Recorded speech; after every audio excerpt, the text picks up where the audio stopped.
Welcome to Burlap Teachers. Enjoy the video. In this video, I will explain how to replace a car battery in a Ford Escape.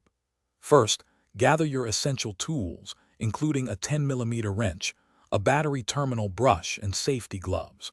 Always ensure your vehicle is completely off and the parking brake is firmly engaged. Safety is paramount, so wear eye protection and gloves to protect yourself from battery acid and electrical hazards. This preparation ensures a smooth and safe replacement process. Now let's disconnect the old battery. Locate your Ford Escape's battery, usually found under the hood on the passenger side. Using your 10mm wrench, first loosen and remove the negative terminal cable, which is often marked with a minus sign. Always remove the negative cable first to prevent accidental short circuits. Then, loosen and remove the positive terminal cable, marked with a plus sign, and carefully set it aside, ensuring it doesn't touch any metal parts. With the cables disconnected, it's time to remove the old battery. Locate and unfasten the battery hold-down clamp or strap, which secures the battery in place.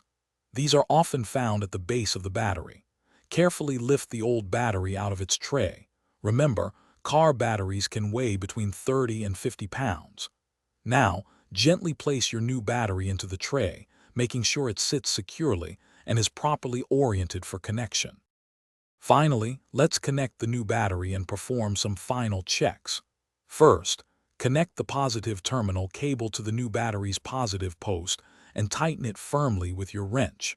Next, connect the negative terminal cable to the negative post, ensuring all connections are snug and secure.